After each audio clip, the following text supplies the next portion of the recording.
Hello, everyone. My name is Donna Paholovich, and I am with the Patterson Foundation. And we are here today to have a volunteer orientation so that you can learn more about the Patterson Foundation and a little bit about our history. Your name and what county do you live in? I'm Karen Arnold, and I'm from Sarasota County. Hi, Karen. Thanks for joining us. I'm Stacy Gaddikin, and I'm from Manatee County. Hi, Stacy. And I am Kiera Lewis, and I am in Charlotte County. Hi, Kiera. Thank you, ladies, for joining today. We're going to start off by talking a little bit about the history of the Patterson Foundation. First of all, welcome. And on this orientation, I just want you to be aware that the Patterson Foundation is always learning and growing. And even though we're doing this recording for you today, know that we are constantly improving our volunteer program and all that we do.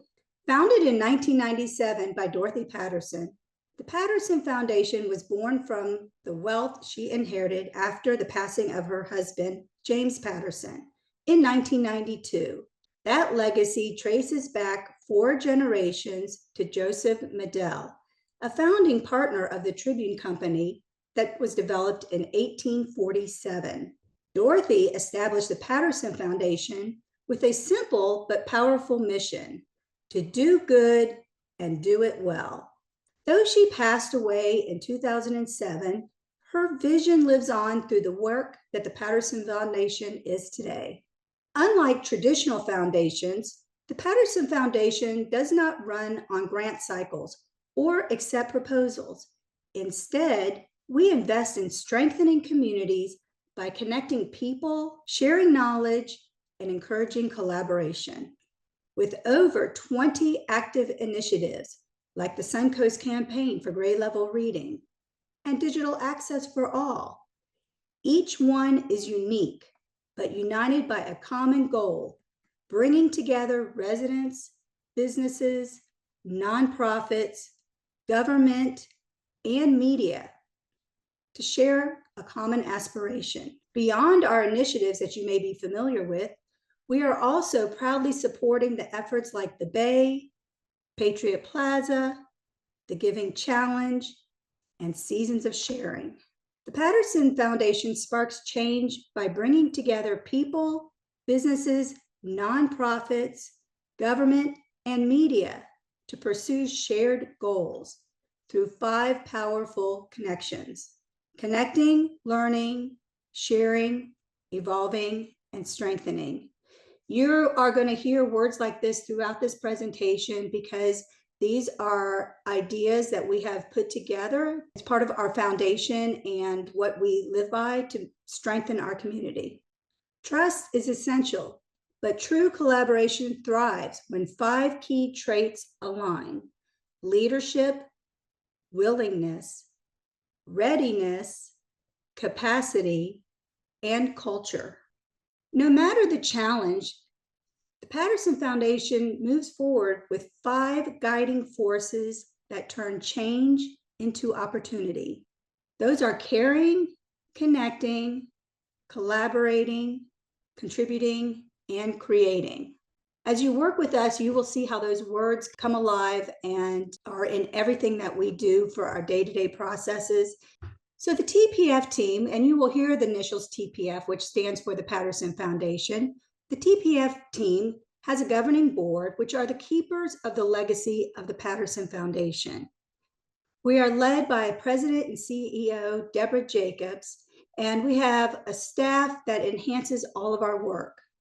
We also have full-time fellows that have recently received their master's degree from the Indiana University Lilly Family School of Philanthropy, and they work with us between 1 and 2 years to grow their muscles and learn how to be supportive and learning in an environment and create philanthropic leaders. Our goal is to create strong leaders that will turn around and go out into the world and continue the work that we do here. Areas of focus during the project, they might be doing some project management, community engagement, strategic communications, and more. You will see them at different levels, everything from helping us set up for an event to leading an event.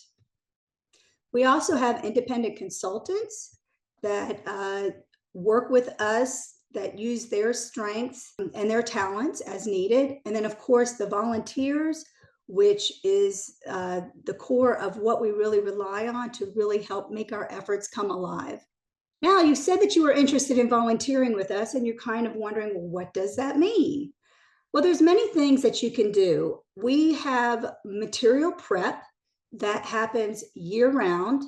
We have certain times of the year that are busier than other times of the year. And currently, the spring is our busiest season. But like everything else, that could change. But we do material prep near our offices near the Sarasota airport. We generally have the volunteer events during the day, but occasionally we do offer evening opportunities, and occasionally we offer Saturday opportunities if there's an interest.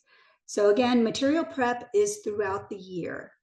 We also host between 1 and 3 large events each year, and it really depends on what our initiatives are doing at the time. But if there is a large event, we ask our volunteers if they would like to support us. Anything from being greeters to helping us with food, to helping us set up maybe the day before or breaking down the day of. It just really depends, and it always is different. But that's our 2 basic areas of volunteers that we are looking for at the moment. When you volunteer with us, we ask that you bring your joyful stewardship. As a TPF volunteer, your part of our mission is to uplift people and communities, serve with heart, purpose, and positivity. You will find that the people you work with will have the same mission, and it's just everybody feeds off of each other, and it's a really positive experience. We always ask that you be clear, kind, and respectful with everyone that you meet, which I know you're here on this call right now, that is definitely somebody that you are. So timeliness and showing up no matter what. If you have a shift, we count on you to be there. It's like everybody, things come up, plans change. All we ask is that you reach out to us and let us know that you are unavailable to come. This is specifically important if it's an event, because we definitely count on a certain number of people to be at our events. But again, material prep, event, anything that you sign up for, if you're unable to come, just let us know. We understand that, life does happen, and, we're there to make changes. Sometimes we have events that we only allow a certain number of people. So if you cancel on us, we can fill that up with somebody else that might be able to fill your spot. We always ask that you be curious and ask questions along the way. We're learning, you're learning, and there's a lot of information on this meeting that we're having right now, and we don't expect you to know everything, but we would love for you to include asking questions so that you can grow with us, and we're learning from you also.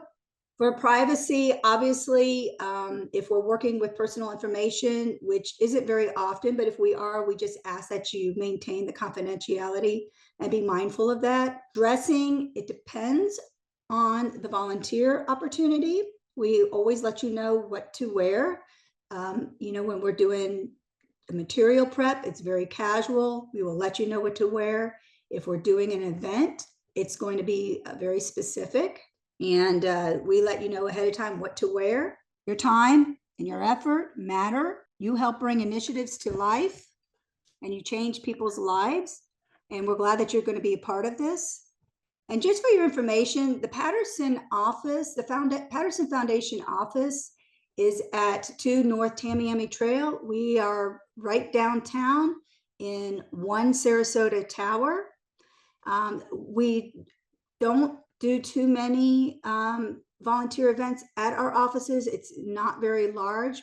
There are times where we do volunteer opportunities there, but most of the time we do volunteer opportunities at what we call the Point. And that is our office near the Sarasota airport. And the Point stands for passion, organization, information, nurturing, and teaching. So we always have a meaning behind anything that you see that has a word associated with it. If you've been to our offices, you will see that we have a large storage unit in the back, and we have offices in the front that our volunteers work in. So it's very handy. We have a small kitchen there. It's a very comfortable spot to be in. So that's where we do most of our material prep. Those offices are open Monday through Friday from 9:30 to 3:30. And again, that's generally when we have our volunteer events. There are exceptions where we offer evening events or a Saturday event for those who work full-time and really want to work with us. So we are flexible, and we do that as, as there is need. So I will say that we do important work, and we definitely have fun when we're doing it. So we want to welcome you to our volunteer team. I'm going to ask if anybody has any questions right now, and also know that you can always reach out to our volunteer team for questions anytime as you have them along the way. I'm going to go ahead and stop the share.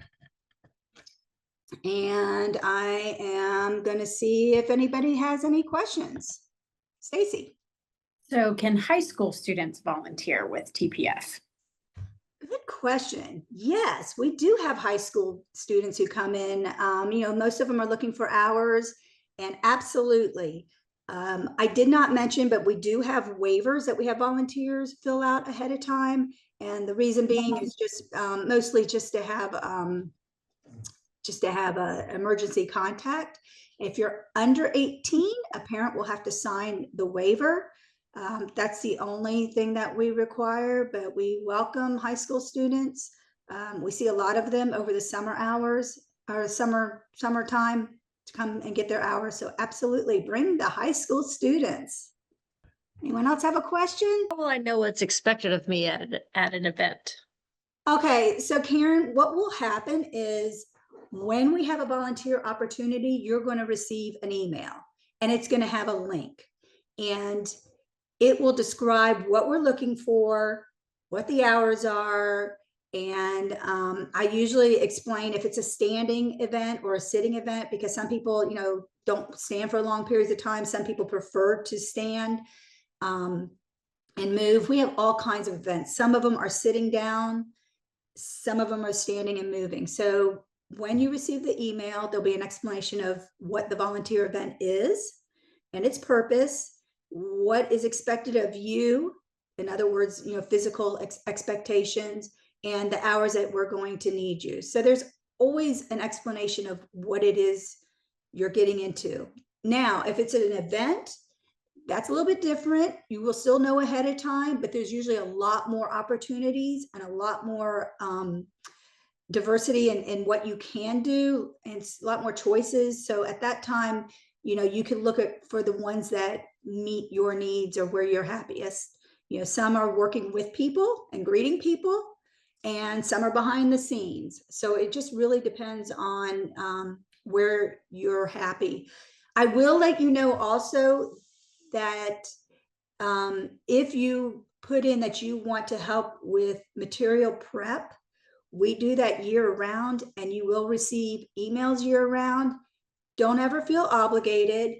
It's just for you to know that those opportunities are out there. I don't expect people to volunteer every time they get an email from me. It would be all the time. That's why we have a large volunteer team. You just sign up for the times that work for you, and we would love to see you. Kira. Yeah, remind me again. So what's the time commitment for volunteering? So we don't have any specific time commitment. It depends on what you have available. We have volunteers that come out every week or two, and we have volunteers that come out once a year. And that is great. I mean, we are happy for any helping hands that we can get to help us work on these different projects. I mean, we have some projects that are, we're handling 80,000, 90,000 books for children in our area, and we just need a lot of helping hands. So we don't have any specific time commitment that is required to be on our volunteer team. It is completely up to you of what kind of time you can give us and when that can be. I definitely have snowbirds who come and they work with us for maybe a month or two in the wintertime, and then I don't see them again until the following year. And it's great. And I keep in contact with them so that they can see what their hands have developed and what the outcome is of the projects that they're working on. Thank you. That's wonderful. So again, I really hope that we've answered some of your questions. I know that I have not answered all of your questions. That is why we are here.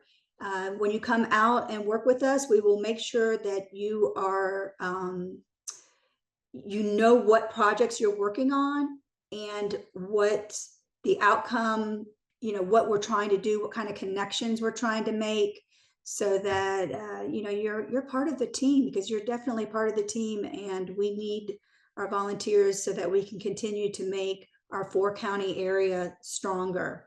So with that, I'm going to say thank you to everyone, and please reach out if you have any other questions. I appreciate your time.